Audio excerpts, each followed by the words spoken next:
have you ever played two teams back to back, each coming off buzzer beating wins? Interesting question.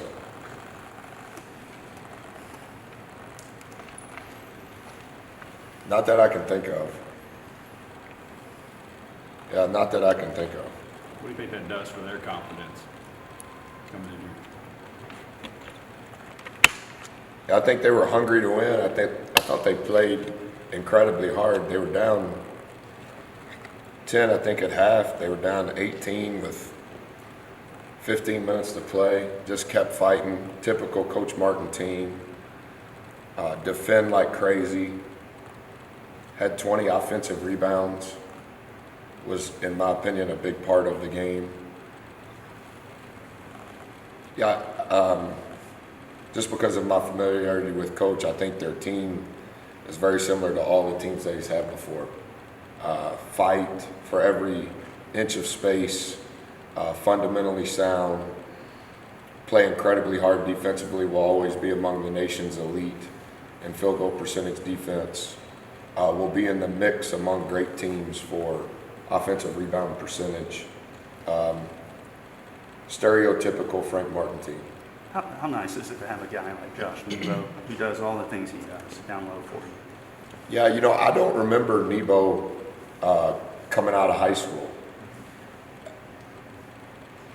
But he must have dramatically changed over the last 5 years, because his impact, it allows us to have a chance, because he does so many things that you can't coach.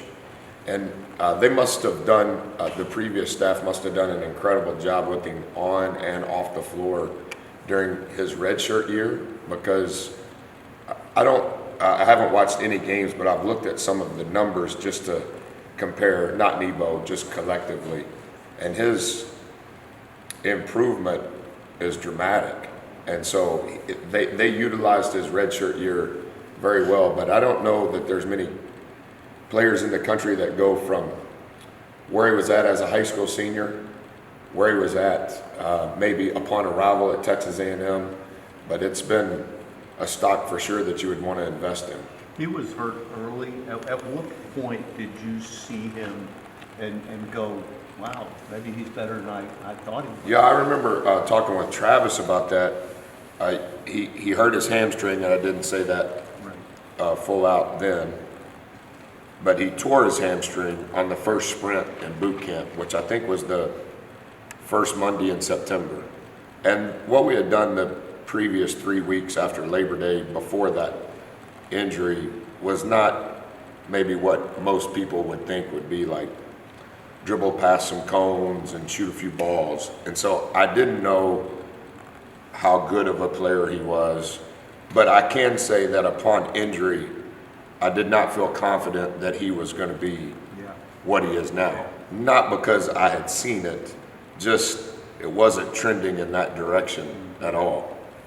Both you and Josh had brought up LSU's second chance opportunities. So how big of an emphasis has that been leading into, as South Carolina, as you said, they get a lot of second chances on offense? That's good that Nebo said that. We've been off from work on the floor since we played LSU. You know, we play every Tuesday and Saturday this month. And so just because of the schedule, Wednesday has been our off day. So we played Tuesday night. We were off yesterday. We worked this morning, but it was in the film room, and we'll go to work now. They shot 60 balls. 38 of those balls were from three. So entering the game, LSU had shot 30% of their field goal attempts had been from three. Against us, 64% of their shots were from three. Really good relative to what we would like to accomplish defensively. Easily the best it's been all year long. The issue is of the 31 balls they missed, they got 16 of them back. So they rebounded, in essence, every 5 of their 10 missed shots. And then of those 16 offensive rebounds, it translated into 25 points. So force a team to shoot 63% of their shots from three.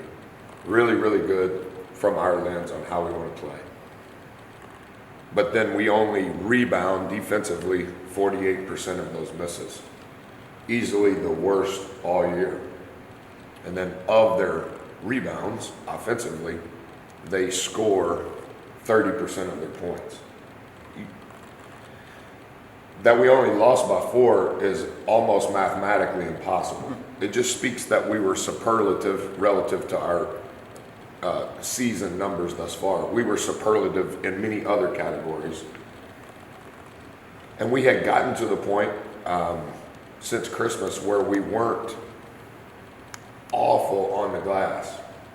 But that game, those numbers, I don't think you can ever win that game. And so the test that we'll have on Saturday will literally be the same test that we had on Tuesday. And similar to what I said, maybe I said it to you guys after the game. I think I said it on radio. The issue we have, and it would be maybe most teams because LSU is so talented, we can't replicate that. Like we can practice all day and commit every violation on how many hours we can practice.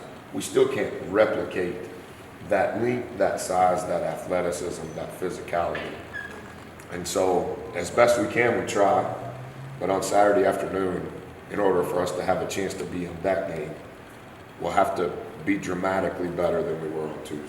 You Josh, probably don't want to shoot that many threes this time around, do you? Or do you? Yeah, statistically speaking, we shot more threes than we ever have. And we don't believe in superstition at A&M, but we were really excited we made some. And so I didn't this game speak to our threes because I was really glad for our guys that they were making some. So we just kind of left the subject alone. Josh and Cubo said that they're not thinking anymore in the offense; they're just kind of reacting. Do you see That's that happening at the same time? This is what I think, and this is not to sound over dramatic. I think what has happened over the last 3-ish weeks, maybe 4 by now, internally, I can't control necessarily the narrative on the outside. There's been a lot of consistency within our program. There's been consistency in our effort. There's been consistency in how we study film. There's been consistency in our attitude. All of that is a credit to our guys. But I think maybe the separator is there's been a consistency in how we collectively think.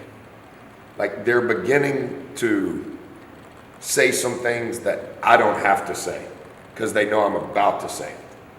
And that does not mean that we're going to win. But it does mean, to your question, they know, they're aware. And I think from awareness, there has been some, maybe more belief too. And having consistency in month 6, after all that has transpired, I think that's a good sign. Does it mean we'll win a bunch? I don't know. Does it mean we'll lose a bunch? I don't know. I can't control the results. But the consistency in what we're doing daily, there's been some momentum. There's been some traction. And it's not the old guys, it's not the new guys, it's not the posts, it's not the guards, it's not the managers. It's kind of everybody, like words they would say in an important high school class. There's a critical mass and like they're moving and you can see it. And as a coach or teacher or whatever it is that I am, that's cool. And so really what I've tried to do is just be a consistent cheerleader for that consistency in what we're doing. I didn't scream at them at all at halftime. I didn't use a word of profanity. I said I was disappointed. I'm disappointed in you because you've come so far, and what transpired those first 2 ATOs, we were doing that at Thanksgiving. I thought that was away. I thought that left. I thought we were past it. And so the internal consistency, I think, is good. It's good for today, it's good for the last month. I hope that it's good for the next month. And selfishly, I think it's sustainable for year one, team one, you guys be an example for what we want to do from a sustainability standpoint. At the You're risk first. of, Time for a couple more. oversimplifying things maybe with this question, I know you talked about kind of scrapping the offense several times, and you've kind of given examples of Yeah. what y'all have done. When was the last time you did kind of overhaul the offense, and do you think this is one that's kind of taken hold? Well, I think similar to his question, there is some fluidity in what we're doing offensively. When you make some shots, it looks prettier.